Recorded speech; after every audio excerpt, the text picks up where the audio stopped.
इसके पहले शनिवार को हम लोगों ने क्या पढ़ा था बच्चों? दीपावली के पटाखों से तो उसी के विषय में पढ़े थे। आज का जो ये विषय है बहुत ही महत्वपूर्ण विषय है। जिस विषय में हम पढ़ेंगे सड़क दुर्घटना से बचाव के संदर्भ में जानकारी। आज हम जानकारी लेंगे कि सड़क पर चलते वक्त कैसे चलना है ताकि हम सुरक्षित चले और दूसरे किसी को भी उससे परेशानी मत हो। इसके लिए हम पहले आपसे ये चर्चा करेंगे कि सड़क पर कुछ कारण है जिससे दुर्घटनाएं होती है। हम अक्सर अखबारों में या टेलीविजन पर देखते हैं आए दिन की हादसा होते रहता है, सड़क पर खबर हमको मिलते रहता है। तो इसके लिए हमें ध्यान देने योग्य कुछ बातें हैं, कुछ बातों पर हम ध्यान नहीं देते हैं जिसके चलते परेशानी उत्पन्न होती है। जैसे अत्यधिक तेज रफ्तार से गाड़ी हमें नहीं चलानी चाहिए। हमें अत्यधिक तेज रफ्तार से गाड़ी नहीं चलानी चाहिए। अगर हम दोपहिया वाहन चलाते हैं तो हमें हमेशा 100 पहन के ही गाड़ी चलाना चाहिए और 4 व्हीलर चलाते हैं तो सीट बेल्ट लगानी चाहिए। इसी प्रकार से दूसरी कारण है कि बहुत लोग नशे की हालत में भी गाड़ी चलाते हैं, तो नशा करके गाड़ी नहीं चलानी चाहिए। इससे भी क्या होता है कि खतरा होने का डर रहता है और गाड़ी सड़क पर खड़ा करके बहुत लोग क्या करता है बीच सड़क पर सेल्फी लेना शुरू कर देता है। आप लोग देखे हैं ना? आप लोग देखे हैं? या चलते गाड़ी में सेल्फी लेना शुरू कर देते हैं। इससे क्या होता है कि आपके सामने से जो वाहन आ रहा है उसके विषय में आपको अच्छी जानकारी नहीं रहती है, आप फोटो के फेर में रहते हैं और आपको धक्का लग जाता है। और इसी तरह से बहुत सारे ऐसे जानकारी हैं जो आपके साथ आज हम लोग साझा करेंगे। इसके बाद गाड़ियों को गलत तरीके से ओवरटेक करने के कारण भी क्या होता है धक्का लगते हैं। पैदल या साइकिल से यदि हम यात्रा करते हैं तो हमेशा इस चीज का हमें ध्यान रखना चाहिए कि हम अपने तरफ बाईं तरफ होके ही चले। अगर पैदल ज्यादा लोग चलता है तो हम कतार में ही चले। इन सभी चीजों का ध्यान रखा जाता है। सड़क पर बाईं तरफ से ही चलना चाहिए एवं सड़क पर लगे निर्देशों का भी पालन करना चाहिए। ट्रैफिक के नियमों का भी पालन करना चाहिए। सड़क पर साइकिल चलाते समय बहुत लड़का क्या होता है तेरा होके इधर उधर करके साइकिल चलाता है, यानी साइकिल चलाते समय सड़क पर कालाबाजी नहीं दिखानी चाहिए। और यदि हमको सड़क पार करना है तो हम एकाएक सड़क पार नहीं करेंगे।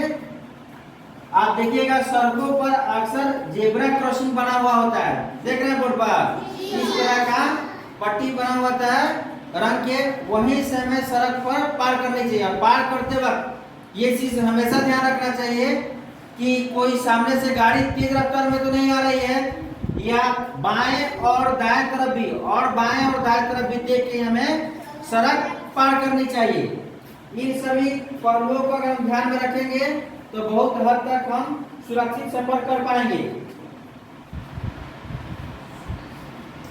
यदि हमारे आसपास में कोई बच्चे बस से यात्रा करते हैं, स्कूल बस से बहुत बच्चे जाते हैं, उनको भी आप बताइएगा कि बस में कैसे जाना है। बस में क्या होता है कि लोग अक्सर धक्का मुक्की करने लगता है, तो बस में वैसा जब बस पूरी तरह खड़ी हो जाए तब हमें बस में चढ़ना चाहिए, या पूरी तरह रुक जाए तब हम बस से उतरना चाहिए। जब रुके तब चढ़ना चाहिए और रुके तब उतरना चाहिए। जब बस चलना प्रारंभ कर दे उस समय हमें रुकना है या उतरना या चढ़ना नहीं चाहिए। इन सारी चीजों का भी ध्यान रखना पड़ता है। आपके आसपास में बहुत सारे बच्चे होंगे जो आपको दिखते होंगे बस से जाने वाले, आप उन्हें बताइएगा ना जी? जब हम किसी बस में यात्रा करते हैं तो अपने सामान की देख रेख के साथ साथ हम उतरते समय भी देखेंगे कि कुछ उसमें फंसता तो नहीं है, कारण कि अक्सर फंस जाता है तो लोग गिर जाते हैं, देखे ना।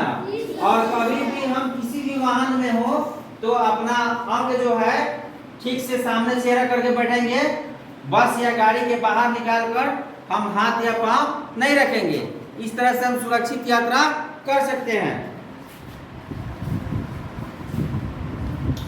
अब एक चीज और आपको बता दें कि बहुत बार ऐसा देखा गया है कि कहूँ हादसा हो जाता है तो लोग उस व्यक्ति के पास नहीं जाना चाहता है।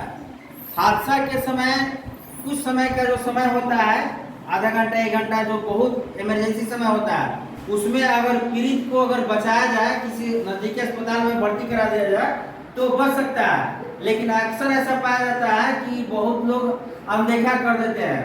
यानी कि पहले ऐसे भ्रांति थी कि अगर आप लेके जाइएगा हॉस्पिटल में तो हो सकता है आपसे पूछा जाए, आपको बार बार अदालत बुलाया जाए। लेकिन इस संदर्भ में आपके सरकार ने, सुप्रीम कोर्ट ने ऐसा निर्णय दिया है कि आप अगर किसी व्यक्ति को अस्पताल में लेके जाते हैं तो आपसे ज्यादा पूछताछ नहीं की जाएगी और आपको बार बार अदालत नहीं बुलाया जाएगा। आप जब चाहिए तो उस रोगी को भर्ती करा के और आप वापस आ सकते हैं समय से। इसलिए हम निर्धारक किसी व्यक्ति की सहायता भी कर सकते हैं और बीच बीच में उसे गुड सैमरिटन कहा जाता है, यानी कि उस व्यक्ति जो अच्छा पहल किया समाज के लिए, उसे बीच बीच में सरकार के द्वारा पुरस्कृत भी किया जा रहा है।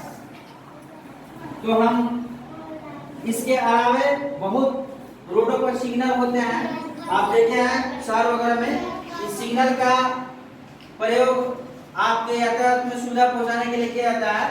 ऊपर जो होता है लाल बत्ती जब बढ़े तो इसका मतलब कि आपको रुक जाना है, ठीक ना। उसके नीचे पीला बत्ती होता है, पीले लाइट का मतलब होता है कि आपको वेट करना है, इंतजार करना है। और इसके नीचे क्या होता है, ग्रीन लाइट। ग्रीन लाइट, अब ग्रीन लाइट अगर जले तभी आपको आगे बढ़ना है। बहुत जगह आपको सड़कों पर सिंबल दिखाई देंगे, इस तरह का जो सिंबल दिखाई देता है वहाँ उसके अगल बगल में अस्पताल है, वहाँ आपको और सावधानी से जानी है। वहाँ हॉर्न वगैरह ज्यादा नहीं बजाना चाहिए, संभव तो नहीं बजाना चाहिए, क्योंकि अलग अलग तरह के रोगी उसमें होते हैं, वहाँ सिंबल लगे हुए होते हैं।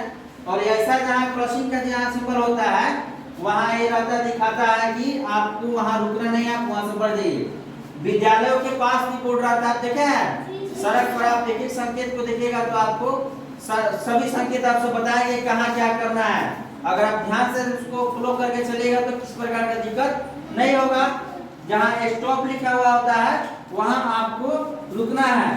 बच्चों, ये जानकारी आपको कैसी लगी? आशा करते हैं कि आप इस जानकारी को अपने घरों में माँ, पिताजी, भाई बहन को भी बताएंगे। इससे वे क्या होंगे, एक दूसरे को बताएंगे, अपने आस पड़ोस में बताएंगे कि किसी प्रकार से हम सुरक्षित यात्रा कर सकें और हमें किसी प्रकार की दिक्कत मत हो। और साथ ही मैं आज उन भाइयों बहनों दोस्तों से भी आग्रह करूंगा कि हमारा ये जो आज का जो जानकारी है हम अपने दोस्तों मित्रों में भी ज़्यादा से ज़्यादा शेयर करेंगे, ताकि अपने समाज में जागरूकता ला सके और हमारी छोटी सी पहल से बहुत लोगों को लाभ पहुंच सके। इसी के साथ हम आज इस कार्य को समाप्त करते हैं, इस टॉपिक को समाप्त करते हैं। धन्यवाद।